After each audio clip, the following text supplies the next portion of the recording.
Hello everyone, welcome back to my channel. तो आज हम लोग सीखने वाले हैं HTML के कुछ इंपॉर्टेंट टैग्स के बारे में, जैसे कि फॉर्मेटिंग टैग क्या होता है, मार्क्यू टैग क्या होता है एंड टाइटल एट्रीब्यूट क्या होते हैं। आप लोगों ने इस वीडियो के टाइटल में देखा होगा, वहाँ पे मैंने formatting tag and marquee tag he add किया था। बट यहाँ पे मैं आप लोगों को टाइटल एट्रीब्यूट के बारे में भी बताने वाली हूँ। तो मेरे वीडियोस में आप लोगों को कुछ ना कुछ एडिशनल चीज़ें ज़रूर मिलेगी। इसके लिए आप लोगों को पूरा वीडियो देखना होगा ताकि आप लोग कुछ नया सीख सको।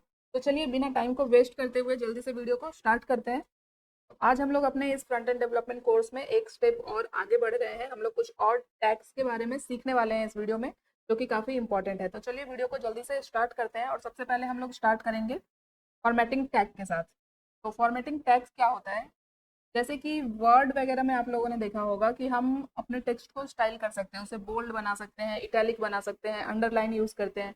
तो वो सब होता है फॉर्मेटिंग। सेम जैसा हम लोग एक वर्ड डॉक्यूमेंट में करते हैं, उसी तरह से यहाँ पे हम लोग HTML के अंदर टैग का यूज़ करके कर सकते हैं। तो कौन कौन से फॉर्मेटिंग टैग होते हैं ये हम लोग देखेंगे। तो चलिए हम लोग आते हैं VS कोड पे, क्योंकि वो प्रैक्टिकल के थ्रू देखने वाले हैं। यहाँ पे अब हमें अपना VS कोड ओपन करना है। तो मैं यहाँ पे फ्रंट एंड डेवलपमेंट कोर्स के फोल्डर में आ चुकी हूँ और हमने ऑलरेडी 3 वीडियो देख लिया है। यहाँ पे एक नया फोल्डर क्रिएट करेंगे। इस फोल्डर में नेम देंगे वीडियो 4 एंड इस फोल्डर को ओपन किया मैंने, right click, open with code. Now VS code open हो चुका है। तो यहाँ पे हम लोग बनाएंगे फाइल्स और इंडेक्स डॉट HTML ही बनाऊंगी मैं, कि बाकी दूसरी फाइल की हमें अभी रिक्वायरमेंट नहीं है। तो ये इंडेक्स डॉट HTML बनाया मैंने। एंड क्या करना है, हमें शिफ्ट के साथ 1 प्रेस करना है और एंटर कर देना है। तो HTML का जो बेसिक कोड स्ट्रक्चर है वो यहाँ पे हमें मिल जाएगा। कोड को मैंने जूम कर लिया। किस तरह से जूम करना है ये भी मैंने आपको बताया है VS कोड के इंस्टॉलेशन वीडियो में, वो आप देख लेना। अभी सबसे पहले हम लोग यहाँ पे देखने वाले हैं फॉर्मेटिंग टैग के बारे में। यहाँ पे मैं अगेन कमेंट ऐड करूँगी, जैसे लास्ट के वीडियो में मैंने आपको बताया था। तो आई होप कि आप लोगों को लास्ट वीडियो का जो नोट्स है और कोड है वो लिंक मिल गया होगा। जो मैंने गिटहब पे अपलोड किया है उसका लिंक मैंने वीडियो में दिया था। तो यहाँ पे मैं सिर्फ इतना ही ऐड कर रही हूँ, बट गिटहब पे जो आपको मिलेगा, जो लिंक आपको मिलेगा, उसके अंदर एक पूरा नोट्स आपको मिलेगा इस कोड के अंदर। जैसे मैंने वहाँ पे अभी मैंने जैसे सिर्फ हेडिंग टैग लिखा था लास्ट के वीडियो में, बट अब जो आपको जो कोड मिलेगा ना गिटहब पे, वहाँ पे पूरा हेडिंग टैग का डिस्क्रिप्शन मिलेगा। तो वो मैं अपडेट करके ऐड करती हूँ, ठीक है, क्योंकि सारे कंटेंट अभी अगर मैं वीडियो में टाइप करूँ तो काफ़ी टाइम लग जाएगा। तो आप लोग वो नोट्स जरूर एक्सेस कर लेना।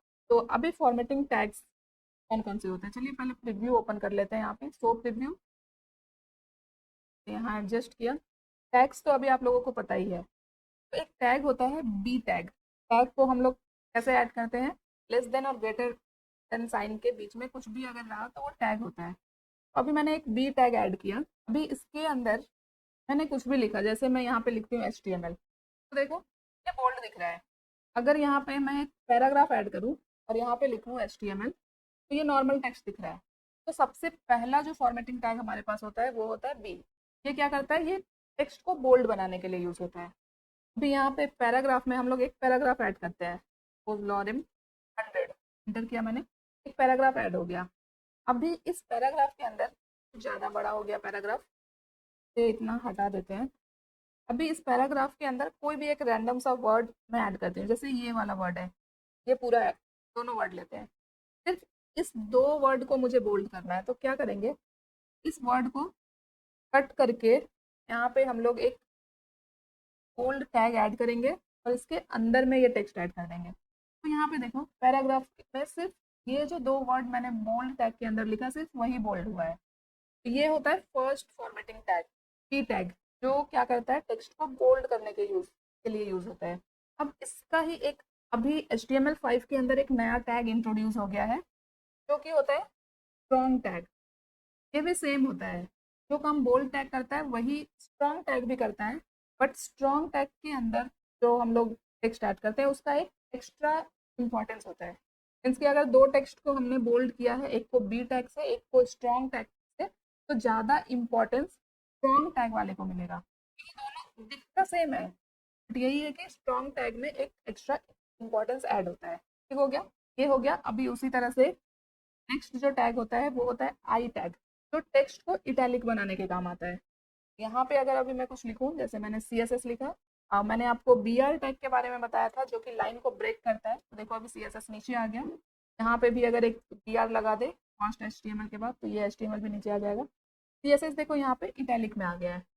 तो ये जो है आई टैग और बी टैग, ये HTML में यूज होते थे। अभी बी टैग का अल्टरनेट यहाँ पे स्ट्रॉन्ग टैग इंट्रोड्यूस हो गया है HTML5 के अंदर। उसी तरह से टेक्स्ट को इटैलिक बनाने के लिए HTML5 में एक और टैग इंट्रोड्यूस हुआ है जो कि होता है EM। ये होता है इम्फेसिस टैग। ये भी सेम काम करता है। यहाँ पे भी अगर मैं HTML लिखूँ तो देखो ये भी इटैलिक ही देगा। तो सेम है दोनों टैग। यहाँ पे भी BR टैग ऐड कर देते हैं, तो दोनों एक ही काम करता है। नेक्स्ट होता है यू टैग। यहाँ पे मैं लिखती हूँ जावा स्क्रिप्ट। देखो ये क्या होगा। तो मैंने जावा स्क्रिप्ट लिखा, उसके नीचे एक अंडरलाइन आ रही है। यू टैग का काम होता है अंडरलाइन ऐड करना। तो ये सारे फॉर्मेटिंग टैग उतने ज़्यादा हेल्पफुल नहीं है, बट आप लोगों को पता होना चाहिए क्योंकि इंटरव्यूज में कभी कभी पूछ लिया जाता है। नेक्स्ट एक फॉर्मेटिंग टैग होता है मार्क। इसे टेक्स्ट को अगर हमें हाईलाइट करना है तो उसे मार्क टैग के अंदर ऐड करते हैं। जैसे यहाँ पे अभी मैं लिख दूँ रिएक्ट, तो देखो रिएक्ट के अंदर एक येलो कलर का बैकग्राउंड आ गया है। अगर किसी पैराग्राफ के अंदर किसी टेक्स्ट को मार्क करना है, जैसे कि अभी सपोज मुझे यहाँ से यहाँ तक की जो लाइन है इसे मार्क करनी है, तो इस लाइन को यहाँ से कट करके यहाँ पे मैं ये टैग ऐड करूंगी और उसके बीच में इसे ऐड कर दूंगी। तो देखो ये पूरा लाइन यहाँ पे मार्क हो गया। ये होता है मार्क टैग। नेक्स्ट यहाँ पे फिर से BR टैग ऐड करते हैं। और जो नेक्स्ट फॉर्मेटिंग टैग होता है वो होता है DEL। अब ये DEL क्या होता है, यहाँ पे जैसे मैं लिखती हूँ वेब कोडिंग, तो देखो वेब कोडिंग तो लिखा गया, बस उसके ऊपर इसको क्रॉस कर दिया है, वो होता है डिलीट टैग। तो वैसे ही और भी बहुत सारे फॉर्मेटिंग टैग होते हैं, बट इतना आपके लिए काफ़ी है। एक और मैं यहाँ पे आपको बता दूँ जो कि होता है प्री टैग। अब ये प्री टैग क्या होता है, इसका फुल फॉर्म होता है प्री रिजर्व। अभी यहाँ पे इसमें मैं थोड़ा सा आपको एक्सप्लेन करूँगी। अभी मैंने पैराग्राफ यहाँ पे ऐड किया था, चलो यहाँ पे एक और पैराग्राफ ऐड करते हैं। इस प्री के ऊपर एक और पैराग्राफ ऐड करते हैं। यहाँ पे ऐड करते हैं सपोज लॉरेम 10। देखो एक पैराग्राफ ऐड हो गया। अभी इस पैराग्राफ के बीच में सपोज मैंने इतना गैप दे दिया, सारे वर्ड्स के बीच में मैंने इस तरह से ऐड कर दिया, बट यहाँ पे देखो अभी ये लाइन में ही आ रहा है, ये इस तरह से ब्रेक नहीं हो रहा है जैसे कि यहाँ पे है। बट अगर मैं यही चीज़ ये पूरा कॉपी करूँ और यहाँ पे इसे प्री टैग के अंदर ऐड कर दूँ, तो ये देखो जिस तरह से यहाँ पे ऐड हुआ है, जितना स्पेस यहाँ पे जा रहा है वो सब कुछ यहाँ पे काउंट हो रहा है। ये टैग क्या करता है, ये ब्लैंक स्पेस वगैरह को भी काउंट करता है। ये हेल्पफुल होता है जब हम लोगों को कोई पोयम ऐड करना होता है एक फॉर्मेट में। यहाँ पे सर्च करते हैं पोयम टेक्स्ट, तो यहाँ पे देखो एक पोयम है। अभी इस पूरे पोयम को मैं यहाँ से करती हूँ कॉपी और आते हैं VS कोड पे। अभी इस पोयम को पहले मैं यहाँ पे पैराग्राफ के अंदर ऐड करती हूँ। देखो मैंने जैसा कॉपी किया था वैसा मैंने यहाँ पे ऐड कर दिया। यहाँ पे देखो ये पूरा एक पैराग्राफ की तरह यहाँ पे ऐड हो गया है। जैसे जैसे स्क्रीन आप बढ़ाओगे वो एडजस्ट होता जाएगा, कुछ भी ब्लैंक स्पेस वगैरह वो नहीं ले रहा है। बट अगर इसी पोयम को मैं यहाँ पे प्री टैग के अंदर ऐड कर दूँ, तो देखना प्री टैग के अंदर ये कैसे ऐड होता है। ये देखो सेम जैसे मैंने कॉपी किया था पोयम को वैसे ही ये यहाँ पे ऐड कर रहा है। अगर हम यहाँ पे ब्रिथ बढ़ा भी दे स्क्रीन की तो ये ऐसे ही रहेगा। तो ये आपसे इंटरव्यू में पूछा जा सकता है कि पी टैग और प्री टैग में क्या डिफरेंस। ये हो गया फॉर्मेटिंग टैग। नेक्स्ट हम लोग देखते हैं मार्क्यू टैग क्या होता है। तो यहाँ पे मैं फिर से टेक्स्ट ऐड करूंगी। अगेन इसे पूरा सेलेक्ट करके कंट्रोल बैकस्लैश किया मैंने। अब मार्क्यू टैग क्या होता है, वैसे तो अभी ये बहुत आउटडेटेड हो गया है, बहुत ज़्यादा यूज़ नहीं होता है, बट आप लोगों ने गवर्नमेंट की वेबसाइट देखी होगी या फिर ऑनलाइन फॉर्म वगैरह अप्लाई करते हो तो वो सारी वेबसाइट पे देखना कुछ टेक्स्ट जो है स्क्रॉल होते रहते हैं, मूव होते रहते हैं, हॉरिजॉन्टल कभी वर्टिकल कभी लेफ्ट टू राइट इस तरह से। तो वो कैसे होता है वो मैं अभी आपको यहाँ पे दिखाने वाली हूँ। तो जैसे ही अभी मैंने मार्क्यू टैग ऐड किया तो बाय डिफॉल्ट इसके अंदर दो एट्रीब्यूट ऐड हो चुके हैं जो कि बहुत इंपॉर्टेंट है, बिहेवियर एंड डायरेक्शन। तो अभी पहले हम लोग इस टैग के अंदर कुछ टेक्स्ट ऐड करते हैं। सपोज मैं यहाँ पे एक छोटा सा पैराग्राफ ऐड कर देती हूँ, जैसे और M14 लिख के एंटर किया मैंने, तो एक लाइन देख सकते हो यहाँ पे स्क्रॉल हो रहा है बॉटम में। जो हमने मार्क्यू टैग के अंदर लिखा है ये वही लाइन है। तो मार्क्यू टैग का यही काम होता है। और बाय डिफॉल्ट जो इसका डायरेक्शन होता है ना वो देख सकते हो आप, राइट से लेफ्ट की ओर होता है। एंड इस चीज को हम लोग कंट्रोल कर सकते हैं डायरेक्शन एट्रीब्यूट का यूज करके। जैसे कि अगर अभी मैं डायरेक्शन यहाँ पे लिख दूँ राइट, बाय डिफॉल्ट राइट है, राइट लिखा मीन्स के राइट की ओर जाएगा। अभी देखो ये टेक्स्ट राइट की ओर जा रहा है, पहले क्या हो रहा था लेफ्ट की ओर आ रहा था, अब राइट की ओर जा रहा है। तो डायरेक्शन के अंदर हम जो भी लिखेंगे ना ये उसी डायरेक्शन में जाएगा। अभी अभी यहाँ पे अगर मैं अप लिखूं तो देखो ऊपर की डायरेक्शन में अब टेक्स्ट स्क्रॉल हो रहा है, मूव हो रहा है। उसी तरह से अगर मैं यहाँ पे डाउन लिखूँ तो अब टेक्स्ट नीचे की ओर मूव हो रहा है। तो इस तरह से हम लोग डायरेक्शन चेंज कर सकते हैं। और सेकंड जो एट्रीब्यूट है वो है स्क्रॉल, सॉरी बिहेवियर। बिहेवियर क्या होता है, इसके अंदर दो वैल्यू होती है, एक स्क्रॉल होता है और एक स्लाइड होता है। इसमें आपको ज़्यादा चेंजेस नहीं दिखेगा, तो ये आप अगर नहीं भी ऐड करो तो चलेगा। स्लाइड भी किया तो देख सकते हो ये स्लाइड इफेक्ट भी हमें ऑलमोस्ट सेम ही दिख रहा है। तो इसे मैं अभी हटा देती हूँ। इसके अंदर और भी कुछ एट्रीब्यूट होते हैं, जैसे कि एक होता है लूप। लूप क्या काम करता है, नहीं, अगर आप चाहते हो कि आपका जो भी टेक्स्ट आपने ऐड किया है वो कंटिन्यूअस, जब तक आपका वेबसाइट ओपन है वो कंटिन्यूअस मूव होता रहे, स्क्रॉल होता रहे। बट अगर आप चाहते हो कि वो एक ही बार मूव होके आए फिर दोबारा ना दिखे, या फिर दो बार आए, तो वो चीज़ हम लोग लूप एट्रीब्यूट के थ्रू कंट्रोल कर सकते हैं। जैसे अभी मैं यहाँ पे 1 करती हूँ, ये जल्दी दिखेगा आपको। और एक बार इसे रिफ्रेश कर देते हैं तो देखो एक बार टेक्स्ट नीचे आया, अब नहीं आ रहा है।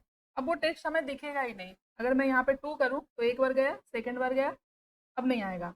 इस तरह से हम लोग यहाँ पे जितनी वैल्यू देंगे वो उतनी बार रिपीट होगा वो। ठीक है, तो आई होप आपको ये समझ में आ गया होगा। के अलावे भी और एट्रीब्यूट होते हैं यहाँ पे, जैसे स्पीड होता है। स्पीड में आप वैल्यूज ऐड कर सकते हो कि जैसे ये जो स्क्रॉलिंग स्पीड है वो कितना रखना चाहते हो आप, तो यहाँ पे इस तरह से 100 के बीच में आप वैल्यू यहाँ पे ऐड कर सकते हो। ये होता है मार्क्यू टैग। बहुत ज़्यादा इंपॉर्टेंट नहीं है, बट अगर आप अपनी वेबसाइट पे कुछ ऐसी छोटी चीज़ें ऐड करना चाहते हो तो आप यूज़ कर सकते हो। तो मार्क्यू टैग से रिलेटेड मैं आपको एक टास्क यहाँ पे देती हूँ, वो आप लोग ट्राई करना है। तो मैंने ये जो आपको दिखाया था, क्या आप लोग एक बार खुद से ट्राई करना, सिर्फ मार्क्यू टैग का यूज़ करना है। ये हेडिंग है तो हेडिंग के लिए हमने हेडिंग टैग ऑलरेडी देख लिया है। कलर वगैरह आप स्टाइल वगैरह बिल्कुल से मत जाओ, बस आप HTML के थ्रू ये चीज़ें ट्राई करो। बैकग्राउंड में जो इमेजेस है वो भी आप अवॉइड करना। अब हम लोग आगे बढ़ते हैं। तो हमने मार्क्यू टैग देख लिया, अभी हम लोग एक बहुत ही इंपॉर्टेंट एट्रीब्यूट के बारे में सीखने वाले हैं। अभी इस कमेंट को पहले मैं कॉपी करती हूँ और मार्क्यू टैग के बाद इस कमेंट को ऐड कर देते हैं। और अब यहाँ पे ऐड करते हैं, ये कोई टैग नहीं है, ये है एट्रीब्यूट, जो कि है टाइटल एट्रीब्यूट। तो हम लोगों ने टाइटल टैग तो देखा है। टाइटल टैग क्या करता है, ये देखो हेड टैग के अंदर होता है टाइटल टैग। इस टैग के थ्रू हम लोग वेबसाइट का टाइटल ऐड करते हैं। देखो यहाँ पे दिख रहा है आपको वेब कोडिंग, जो हमें ऊपर टैब के ऊपर दिखता है, वो होता है टाइटल टैग। अभी हम लोग टाइटल एट्रीब्यूट देखने वाले हैं। तो ये टाइटल एट्रीब्यूट करता क्या है, पहले मैं आपको दिखाती हूँ। सबसे पहले यहाँ पे मैं एक H1 टैग लूंगी। H1 टैग आप लोगों को पता है हेडिंग ऐड करने के लिए होता है, और इसके बीच में मैं लिख देती हूँ HTML। अभी मुझे आप लोगों को टाइटल एट्रीब्यूट होता क्या है वो समझाना है। आते हैं गूगल पे और यहाँ पे सर्च करते हैं HTML विकीपीडिया। विकीपीडिया पे मुझे दिख जाएगा। तो ये देखो एक विकीपीडिया का पेज ओपन किया मैंने। अभी यहाँ पे ना कुछ ऐसे वर्ड्स हैं जिस पे मैं कर्सर को अगर लेके जाऊँ ना, तो देखो एक पूरा पैराग्राफ, एक अलग टेक्स्ट यहाँ पे मुझे दिखता है। तो इस HTML एलिमेंट पे मैंने कर्सर को लाया तो देखो एक पूरा पैराग्राफ दिख रहा है, एक बॉक्स यहाँ पे ओपन हो जा रहा है जिसके अंदर टेक्स्ट है। इसको हम लोग बोलते हैं tool tip. I don't think कि आप लोगों को किसी भी कोर्सेज या वीडियोस में ये छोटी छोटी चीज़ें पता चलती होंगी, बट मैं आप लोगों को बता रही हूँ क्योंकि इंटरव्यूज में पूछे जाते हैं कभी कभी। ठीक है, तो इसको टूल टिप बोलते हैं। तो इसे कैसे ऐड किया जाता है अभी ये देखते आते हैं VS कोड पे। ये हम आ चुके हैं VS कोड पे। तो ये आप कहीं पे भी ऐड कर सकते हो टूल टिप। अभी मैंने एक HTML ऐड किया है, मैं सिर्फ इस पे ऐड कर रही हूँ। अभी यहाँ पे अगर मैं कर्सर लेके आ रही हूँ HTML पे तो कुछ भी नहीं दिख रहा है आपको। अभी मैं यहाँ पे टाइटल एट्रीब्यूट ऐड करती हूँ। तो एट्रीब्यूट कैसे ऐड किया जाता है, एट्रीब्यूट का नेम एंड उसका वैल्यू। अब यहाँ वैल्यू पे आप जो भी चीज़ लिखोगे ना वही आपको ओवर पे दिखेगा। मैं यहाँ पे HTML का फुल फॉर्म लिख रही हूँ।